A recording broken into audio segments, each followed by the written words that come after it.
Hi, I'm Helen. And I'm Talia, and welcome to another episode of Dose of Pharma. Today we're joined by Narges, Amelia, and Ethan, and we'll be taking a deep dive into pharmacy pathways. To begin, Narges, would you be able to tell us a bit about yourself? Yeah, sure. So I am a third-year PhD student. I also work in clinical trials pharmacy for the past 2 years. I also work as a teaching associate. I've seen some familiar faces of people I've taught before. Apart from that, I guess we can talk a bit more later. Thank you so much. I'll pass it on to Ethan next. So I'm a second year pharmacy student, second year PhD student, previously having done pharmacy, still living my undergraduate days, the highlight of my life. But now I'm back here at MIPS after having worked as both an intern and briefly as a full-time clinical pharmacist at the Alfred Hospital, where I still work casually, but now undertaking my PhD here in the drug delivery, disposition and dynamics team, broadly at the Alzheimer's disease condition. Thank you, Ethan, and we'll just hand over to Amelia. Hey everyone, so I'm Amelia, as you know, and I also recognise a couple of familiar faces here too. I am also a pharmacy graduate and I'm now in my first year of my PhD because I just love uni and wanted to be back. And to the side as well, I also worked a little bit before commencing my PhD as a pharmacist, both an intern at St Vincent's Hospital and now as a clinical pharmacist at Monash Health, which I also still work casually, and yeah, I really enjoy that, as well as being a teaching associate on the side as well. Thanks, Amelia. We look forward to learning a little bit more about each of your journeys soon. So for our first question, so I'm going to give this question to Ethan. What is the biggest shock in the industry you've had since graduating? It's a difficult question, but I think just the fact that I'm back here at MIPS would be probably the biggest shock for me. And I say that in a good way, in terms of if you'd asked me after I completed my undergraduate degree, do you think in 2 or so years' time you'll be back here doing a PhD, I probably would have said no at that time. And I think that just goes to highlight a bit about the undergraduate degrees here at MIPS, both pharmacy and pharmaceutical sciences. I think pharmaceutical sciences is a bit more intuitive that you can go into areas like your honours or your PhD here afterwards. But there's also lots of other pathway career progression for pharmaceutical science students. Pharmacy, it initially, and definitely as an undergraduate student, it felt like you were a little bit more streamlined into being a pharmacist, whether that be out in the community or working in a hospital as I went into as an intern. But I think as soon as I became an intern and started working as a pharmacist, just the absolute wealth of opportunities that you can actually choose to pursue was quite eye-opening at the time. And that's not to say that being a pharmacist isn't a valuable career in itself. It's just that there's so many different pathways within pharmacy that you can choose to go down. And so myself choosing to go down this academia pathway whilst also still working as a pharmacist at the hospital is probably the biggest shock to me, but in a good way. Thanks, Ethan. It's good to hear that there's still opportunities to come back and study and to explore different parts as well. The next question is for Amelia. So what made you pursue your current pathway, and did you always knew that you would have a clinical role? Thank you. No, I didn't. I remember when I finished year 12, I didn't really know what I wanted to do. I just kind of wanted to do something generally in science. And then coming here for one of the open days after receiving my ATAR, I was like, whoa, maybe pharmacy is a career for me. And at the time, I only kind of knew about community pharmacy. I didn't even know about the world of hospital pharmacy, and definitely did not thinking about a PhD or anything at that point. So it's definitely surprised me where I've ended up. But as Ethan kind of said, I really like the journey that I've been on, and I've loved the opportunities to learn so many more skills along the way, whether that be pharmacy with communication skills and talking to patients, or now with my PhD, a bit more into the lab-based work and organizational skills, which is really valuable. Thanks, Amelia. It sounds like you've had like an amazing experience since graduating year 12, and I hope that clinical pharmacy and doing your PhD has been really enjoyable for you. Next question is for Narges. So I remember you talking that you had worked in clinical trials, community pharmacy as a TA, so you've had quite a few different roles. But could you tell us maybe a typical day in the life in one of those roles? Sure can. So for the past few years, I've been juggling, I guess, 3 main roles. That would be my PhD as my full-time thing, teaching during the semesters, and clinical trials when I can. And so a typical day for me really varies depending on the period of time it falls under. So for example, middle of semester, I might have class one day, and then that afternoon I might be doing some writing, some imaging, some analysis for my PhD, and then I could be working in clinical trials on the weekend or early morning one day during the week. So it really just depends week to week and depending on what time of the year it is as well. But that's the thing I really love about what I do. There's no day that is the same as another day. I get to experience a lot of different things, and that's what I really, really enjoy about what I do. Thanks. I think it's really good to hear about once again, the variety that pharmacy can offer. So next question is for Ethan once again. So what made you come back to study and do a PhD at MIPS? So as I mentioned in the first question, I didn't have coming back to do a PhD as the forefront of my mind. It wasn't in like a 5-year plan or a goal to come back and definitely do a PhD or anything like that. I know some people do operate that way, and that's great. But for me, that wasn't the case. I think as an undergraduate student, I had some exposure to research within the pharmacy course, and that piqued my interest at the time. And at the time, I reached out to Joe Nicolazzo, who hopefully some of you here know, who was just starting his role as the Associate Dean of Graduate Research at the time. So he was the most appropriate person to speak to about doing a PhD more generally. And he happened to just step me through it. This was when I was in my second year of pharmacy, what a PhD was. He asked me why I would want to pursue a PhD, so making sure I'm doing it, well, was thinking about it for the right reasons. And after speaking to him, I became more and more interested and was started to look into it myself.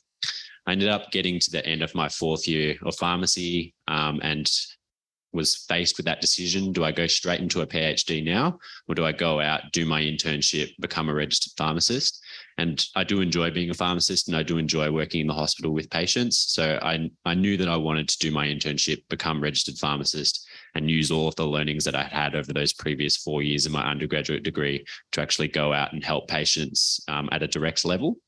And so I did complete my internship. And then towards the end of my intern year, again, that question came up around, is now the time to apply for a PhD, think about doing a PhD, given that the window of applications had opened towards the end of my internship. And so again, I spoke to Joe, and it just happened that at the time, working through the hospital, I'd really worked a lot with an older group of patients. So particularly patients that are suffering from neurodegenerative diseases such as Alzheimer's disease, Parkinson's disease, and the like.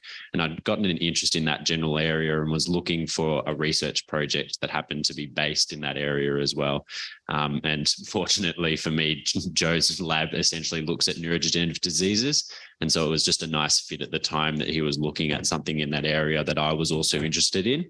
And so I made the call essentially to come back, do a PhD here, while still working at the hospital, so I can apply some of the learnings as well, and essentially link that theory-based area with my PhD to the actual clinical side as well, and not forgetting that at the end of my research stage here at MIPS, that there's always an end goal. There's a bigger picture. There's a reason that I'm doing this, which I think sometimes that can be hard, even as undergraduate students. It can be hard to visualize what's the end goal or what's the aim of what we're actually trying to achieve here when you're focused on the day-to-day. You're focused on your assessment, you're focused on your test, or in my case, I'm focused on the experiment, I'm focused on data analysis, I'm focused on the piece of writing I need to get done.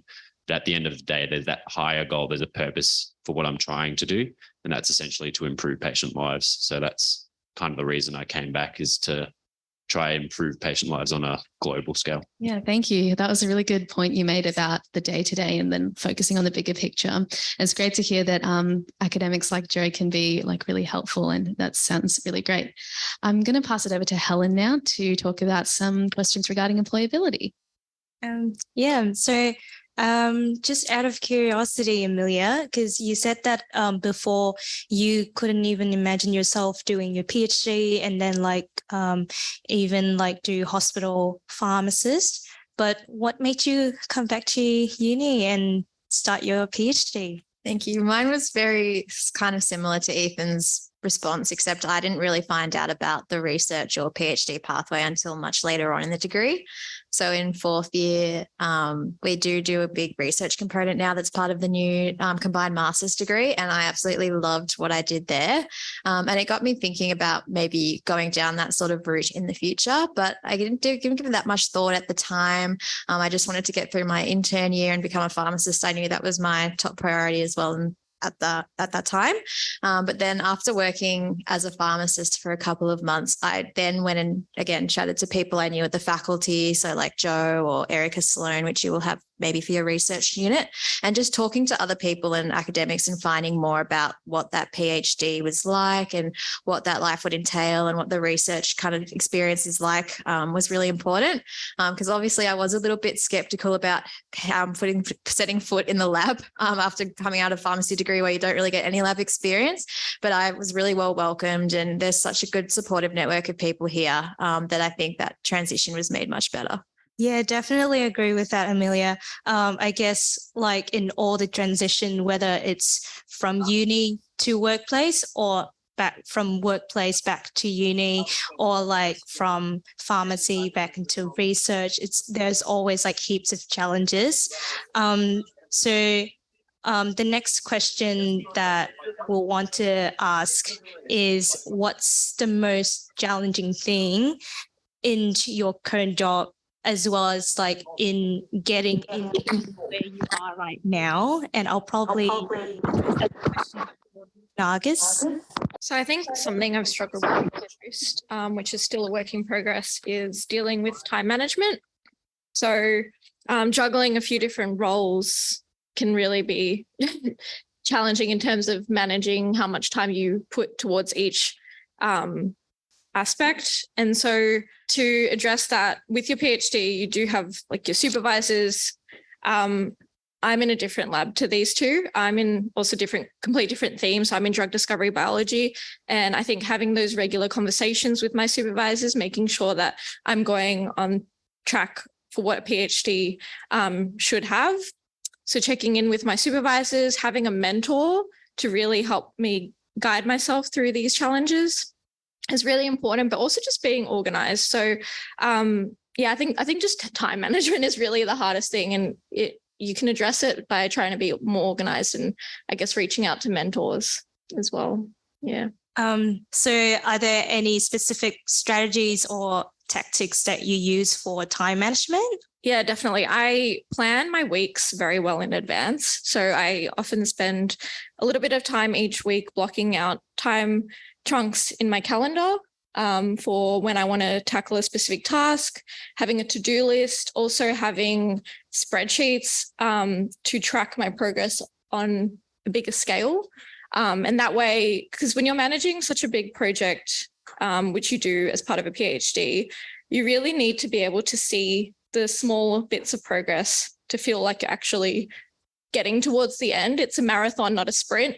So that's why I find that having spreadsheets that I can track my progress as well as blocking things into my calendar really help. Yeah, fantastic. Definitely having something that helps you to track the progress as we go, as well as having a really far look ahead to see what needs to be done is really helpful, and know how to prioritize tasks based on the importance of each one could also be really helpful as well. So Ethan, just wanted to ask, what sort of opportunities did you see during your uni? And then how do you think that those opportunities have helped you to overcome the challenges that you've been facing in the workplace? So that's a really good question. I think from a uni or particularly an undergraduate student perspective, it's really easy, and I was the same in first year, it's really easy to come to uni, attend your lectures or attend your workshops, and then go home. And that's your day-to-day. Essentially, you do that day in, day out. And I was very much the same in first year. I didn't really step outside of that, rock up to my scheduled classes, go home, come back, go home, come back. Essentially, that was my entire first year. It was only after sort of going away on just a random, it's a Pharmacy Student Association conference. And it was just sort of out of the blue that I chose to attend that in my second year. And I got to meet and talk with pharmacy students from across Australia and gain a perspective of their lives as an undergraduate in a different university institution, realize that they're going through similar things to me, even though they're thousands of kilometers on the other side of the country. They're also learning in different ways, getting that different perspective on pharmacy from these students, and then also realizing the committees behind these types of conferences and events that were essentially being run by pharmacy students for the benefit of undergraduates across Australia. And that sort of gave me the passion or the motivation to get more involved with my career, rather than just sort of treating it as an education experience. I wanted to actually get my feet really into the actual profession itself. And so I ended up joining VPSA here at Monash, which is the Victorian Pharmacy Student Association, just as a publications and social media officer at the time. And then after that, I ended up joining the National Association, again in a similar publications role, and eventually became president of that association in my final year here as a pharmacy student. And I think that really opened my eyes in terms of just dealing with different types of people, dealing with different types of organizations. So you're not only dealing with the undergraduates, but you're dealing with academics, so your lecturers, you're dealing with people that work in administration at the university, people in marketing, you're dealing with professional bodies. So in my case, it was people like the Pharmaceutical Society of Australia or the Pharmacy Guild. And just learning how to manage different priorities, work together to solve, shared problems or shared goals that you want to achieve to help improve the undergraduate experience, in my case at that time. And that just really gave me the opportunity to experience and work in different teams, work with different sets of people, improve my communication, improve time management and deadlines, like has been referred to here, because you are working together as a project.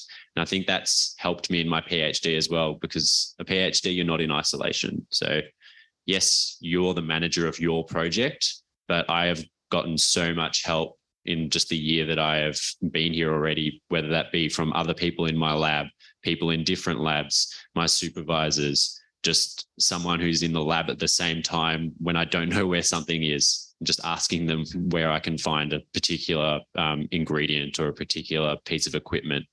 So much effort goes into it from so many people that don't necessarily get seen from the outside when you talk about your PhD, but it really is a team effort. And so those experiences in an undergraduate have really helped me to learn how to work with other people in the best possible way. And so I think it's really good. And I would recommend that if you're not already involved in something, it doesn't have to be even related to pharmacy per se. Maybe it's related to a particular hobby or a sport that you're interested in, but just getting more involved in that and gaining those skills, which I think is really great that we've got like Talia and Helen here, like they're being involved in this podcast and driving this experience, not only for themselves, but for other students. And that whilst they may move on from this in a few years' time, the skills that they've learned here are really going to benefit them in whatever they do later on. Thanks so much, Ethan. What about you, Amelia? Have there been any opportunities or anything from uni, or like any opportunities that you participated outside of uni that have helped you with dealing all the challenges that you've been facing, whether it's in your workplace or with your PhD project? Thank you. Yeah, I can think of a few things that really motivated me and helped me even now in my career as a pharmacist and a PhD student. I guess the earliest ones that I looked out for were the Society of Hospital Pharmacists Australia, or SHPA, research placements, and particularly relevant to the PhD, I suppose. But I really enjoyed them. And I thought they were a great opportunity to not only meet pharmacists at different places like hospitals, different hospitals, or also just meet learn different research roles and skills. So it kind of gave me a different perspective on not only what the hospital is like and the team is like, but also a different subset of skills. And during those placements, you would get out on the wards and meet different people and talk to nurses and doctors, which is, again, a really critical skill to have as a pharmacist. So I was really grateful to kind of learn those skills when I was a student. And I guess the most thing that I really enjoyed the most, that I think really propelled me into doing the PhD as well from undergrad, was during my research placement. So I was one of the ones lucky enough to go to the University of North Carolina. And that was such an amazing experience working with the academics there and completing a research project based on education. And so not only just from the research side, but also just getting to meet other American pharmacy students and living away from home and having a lot more independence with not only the work I do, but also the way I was living and who I was meeting. It was so useful. And I think I gained, not only knowledge, but also a whole lot of social skills and friends as well from that, which was great. Thank you, Amelia. So I guess the common thing is that participating in a lot of uni opportunities, activities, clubs, societies have really helped you to gain all these really valuable skills that will benefit you in the long term. Like, you might not see it in a week or a month, but it will definitely be with you for like so many years later on in your career. And with Narges, you've worked across like many different areas, from clinical trials to community pharmacy and locuming. So what do you think are like the main transferable skills across all your work in all these areas? So there's quite a few I can point out, but one of the really, really key things that is really important across all of those pharmacy-related jobs is oral and written communication. You really have to be able to be a good communicator, and I think the course at this university really does prepare you for that. Apart from that, working in a team is really, really important. And I know sometimes it might not seem that way if you see that there's like a pharmacist working by themselves in a small pharmacy, but it really is, because you have to be able to delegate tasks to, say, a pharmacy assistant, or be able to transfer teamwork skills into a different setting. Say if you have to call a GP, or again, work at a different, more fast-paced pharmacy. In clinical trials, every dispensing that we do is with another pharmacist or a pharmacy tech. So we have two people who work together to dispense a script. And apart from that, a lot of the work that we do, which includes accountability, so keeping track of the investigational products that we have in the pharmacy, that involves teamwork as well, because you have to rely on the other person to have done the right thing and made those proper records. Yeah, so teamwork, oral communication, written communication as well. So in my PhD now, a huge component of research is being able to write. So you write a literature review, you have to write research papers, and being able to explain science in a way to different groups of people is really important. So you would try and pitch an idea or a project differently to, say, someone of the general public, but you would also do it differently to, say, a doctor or a researcher. So having that ability to shift your written communication to a different audience is also really important, and that is also the same thing for pharmacy. I guess my take-home message is oral, written communication and teamwork are really, really important in all aspects of pharmacy and research.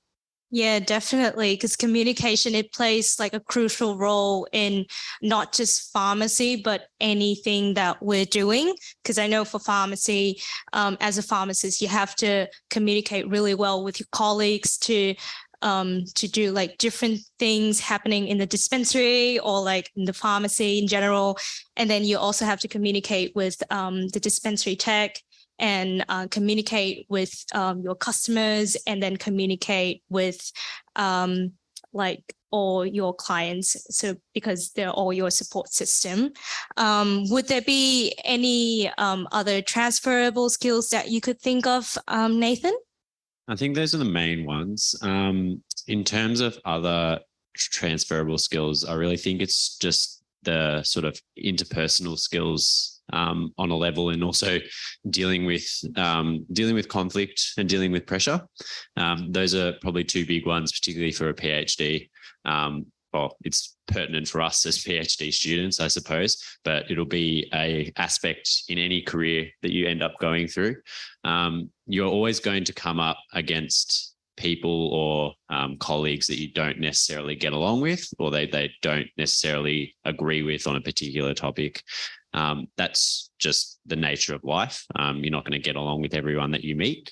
And it's just about how you deal with that and how you manage that. And I guess that's where that teamwork aspect comes into it as well, because despite not getting along with someone, not being best friends with them, you can still work in a productive manner to end up completing the shared goals that you're both trying to achieve, or that you're both working in the same team to progress. And so being assertive but not aggressive is something that I've learned throughout the undergraduate degree and then moving into the workforce as well. So being able to communicate your thoughts and the thinking behind your opinion to someone who disagrees with you in a way that doesn't attack them or attack their opinion, but just politely disagrees with it, and explain where you're coming from. And if they can hopefully do the same back to you and you can facilitate that discussion, I think that's where the best ideas are sort of born out from, and you can actually move on from that point of conflict. And then I think just to also touch on that point of pressure that I mentioned as well, I think you'd be all familiar with that as undergraduate students, that pressure of an assessment's due or assessments around the corner, or a particular piece of writing submission is due in a few days and you haven't really started it as much as you would like. Hate to be the bearer of bad news, but that feeling doesn't really go away, particularly as a PhD student, but I think in any sort of field of work, because you're always going to have a deadline, whether it's related to being in pharmacy and it's as simple as a deadline as the patient's waiting for their medication, and you're the last person, like for instance, on the hospital ward, I'm the last person that prevents this patient from going home because all they're waiting for is their medication. And so I'm the bearer of that deadline essentially. And so dealing with that pressure and being able to work efficiently under pressure is something that I think is really an important skill to learn as an undergraduate student, so that then you can start transferring that to your field of work, whatever that may be. Yeah, and I can all see how relevant all these can be as uni students, because we have to do lots of presentation, group projects, working together as a team. And this is a really good indication of how like real life scenarios will be like, and what we have to deal with when we go out into the workplace, is that we have to communicate efficiently to avoid miscommunications, work well together, and to deal with conflict, time management, and all of these things that we have been doing in uni will really set us like a really good foundation to build up all these skills.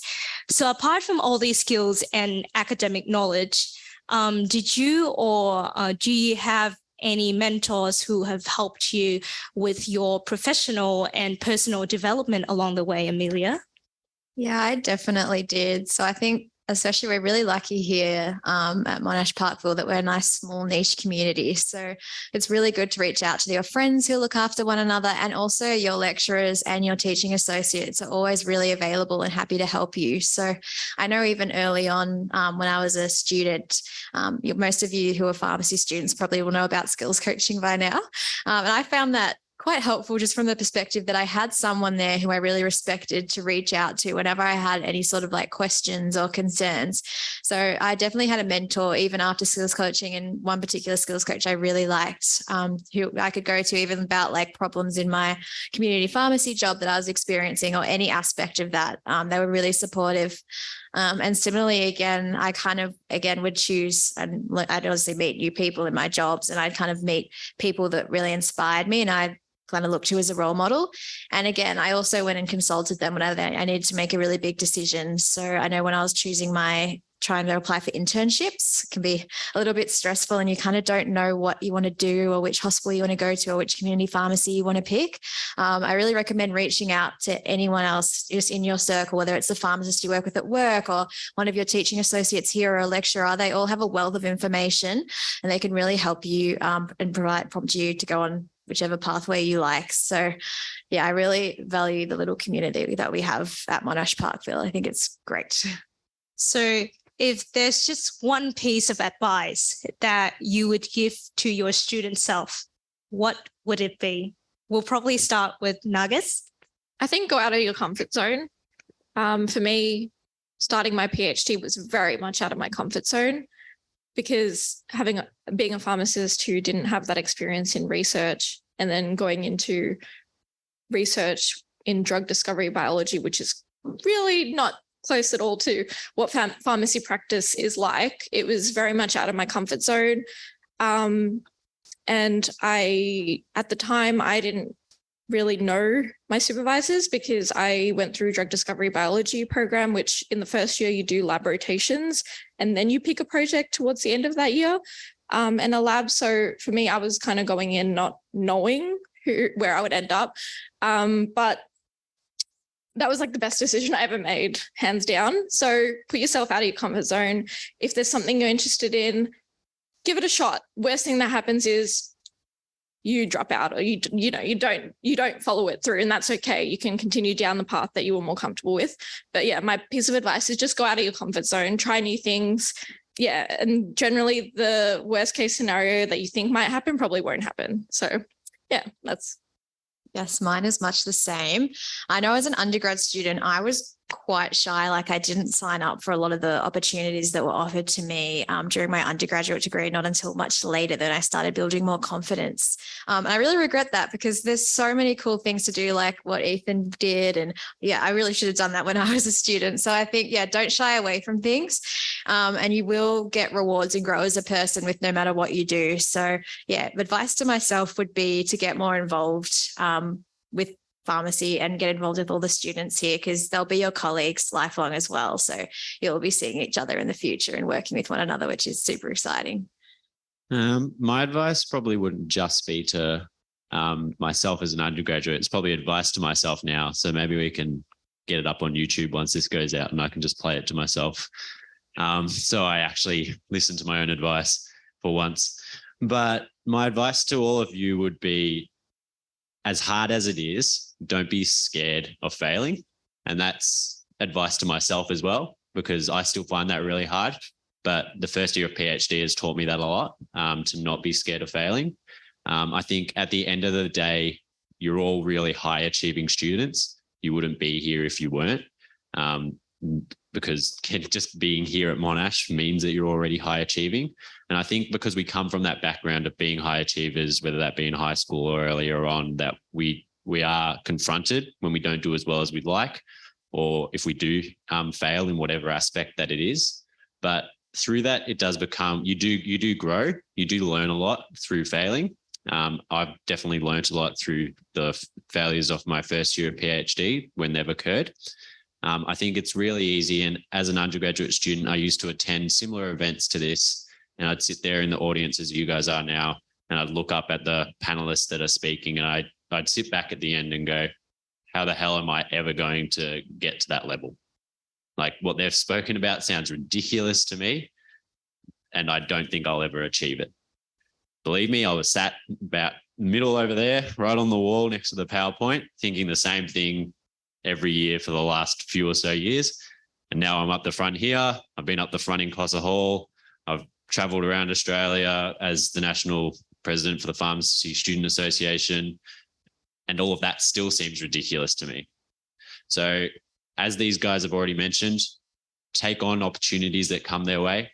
As Narges mentioned, the worst that can happen is that you end up pursuing a different opportunity when you realize that you don't like the one you've taken as much. And that's okay, because you're all still very young. You get to make these mistakes now early on.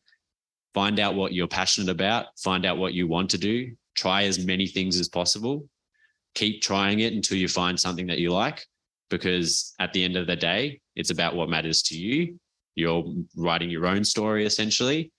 Try not to compare yourselves to those sitting next to you or those in the same degree. Yeah, so I guess the key takeaway is to not limit ourselves to anything. Don't be afraid of failure, and really to just try out different options. Thank you, Narges, Amelia, and Ethan for participating in our discussion today. I'm sure our audience have gained insight into many different pharmacy pathways, such as community, clinical pharmacy, and clinical trials. And with different perspectives that we've gained from today's episode, you may or may not have had like a clear pathway in mind, but hopefully you'll be able to really put yourself out there, like we've said, and try out different options and then grow in your own way. Thank you.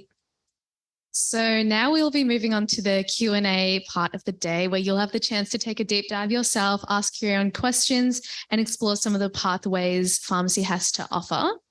So did we have any questions on the poll, Ev? Perfect. Yeah. If anyone has a question and they want to raise their hand as well, that's more than fine as well. So just put up your hand and happy to do that too.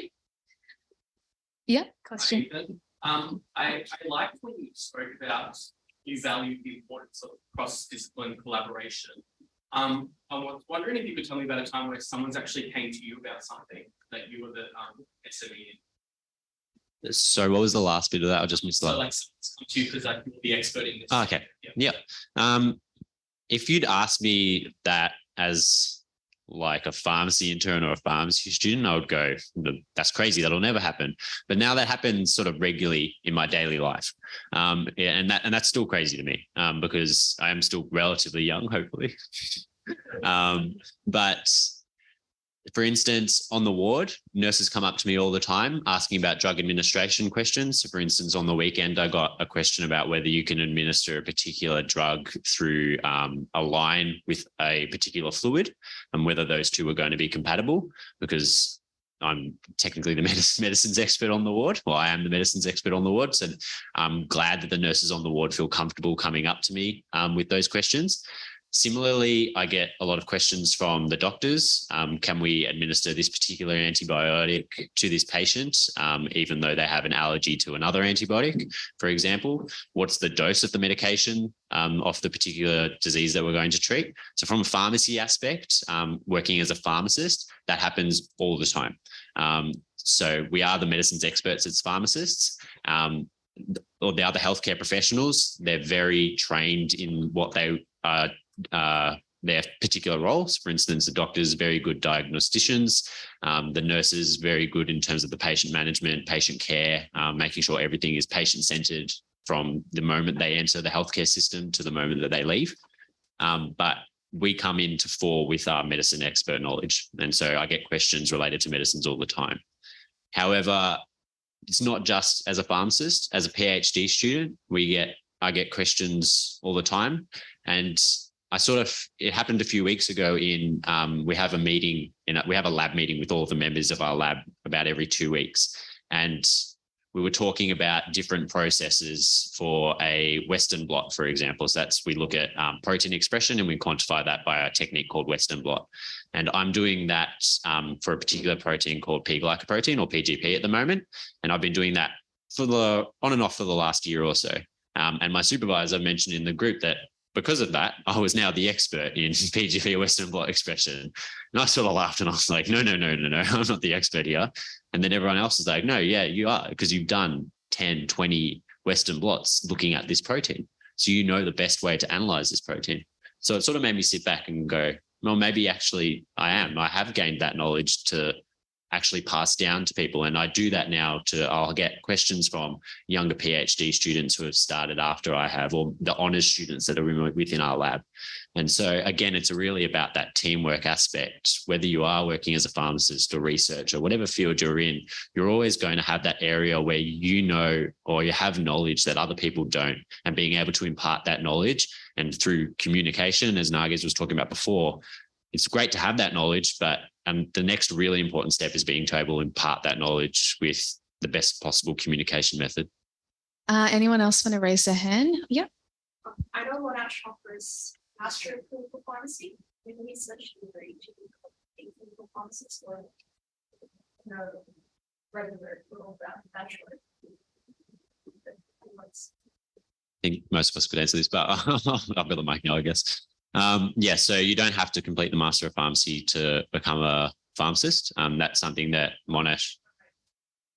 Yep. So bachelor, if you complete a Bachelor of Pharmacy, having said that, other universities do offer just a Master's of Pharmacy, but let's just focus on Bachelor of Pharmacy. So if you complete a Bachelor of Pharmacy, you become a registered pharmacist. Once you're a registered pharmacist, you can essentially go into any pathway that a pharmacist works in, wherever medicines are involved.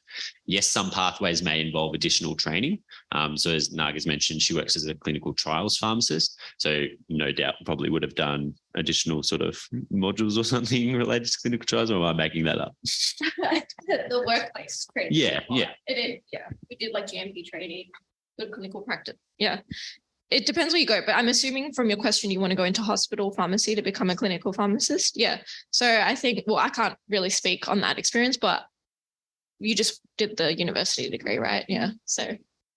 Yeah, I'll add a comment on that as well. So you do your 4 years of undergraduate degree that will get you your bachelor's, and then from then on you kind of go into your intern year. And during that intern year, you can also incorporate bits from that master's as well. So it doesn't add on any sort of extra time. Whether you do the bachelor or the master's, you will both finish your intern year at the same time and become a pharmacist at the same time. But I guess the master's just gives you a bit more exposure to research, or maybe give you some other skills if you're interested in that. Yep. So just one of the other questions was about asking if the students could reach out to you guys for advice, if you guys would be happy to provide emails and stuff like that. Yep. Great. Next question was about, I think this one I'll give to Narges, about working as a locum pharmacist, if you could share some of that.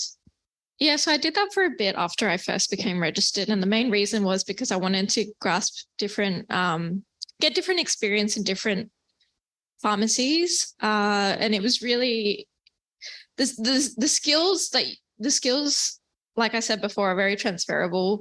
You should be able to work fine within a different pharmacy, but sometimes within different pharmacies, there might be small aspects which differ. For example, it could be the dispensing software, or it could be getting to know where the stock is kept, or really small things like that. And I think doing locuming was a really good experience because it put me out of my comfort zone again, because I'd worked in the same pharmacies for a few years as a student, then as an intern. And so I really do think it was a great experience to do some locum work. And it's always been in the back of my mind to continue doing that again, but it comes down to time management. I'm already stretching myself so thin. So yeah, I guess, is that the main thing they wanted? Yeah. Yep. So the last question will be for Amelia. So the students were wondering if you could talk a bit more about your summer research program that you were in. Yeah. So the research program, I believe they still offer it now. Every sort of year towards the end of the year, SHPA, or the Society of Hospital Pharmacists Australia, will send out a call, and each hospital will take on either one or two or multiple students just to help complete these research projects. So your work, usually you can work by yourself like I did, or you can also work in a team with others within those hospitals to create projects on various things. So one I did, for example, at Peter Mac, I did a project looking at hazardous administration of medications and whether that was being done correctly by nurses on the ward. So that was really good, even just to learn about the handling of different medications, and then have to liaise with nurses on the ward to see when they're actually giving them, to make sure I could be there to watch them giving it, which was really great. Or it might be more of a teamwork thing. So working together on, looking through some patient databases, or like an online medical record or something to see,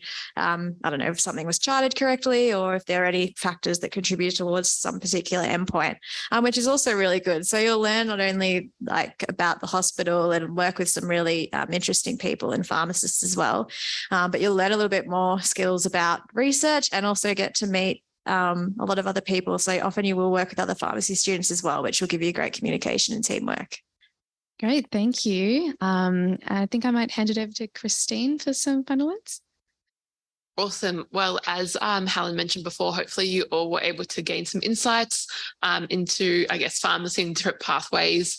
As someone asked, all of our panelists are happy if you want to reach out to them I think maybe on LinkedIn, or otherwise come down after and maybe grab their email if you do want some further questions or do want to have a further chat. And if you haven't already, make sure you follow Dose of Pharma. Thanks all for coming.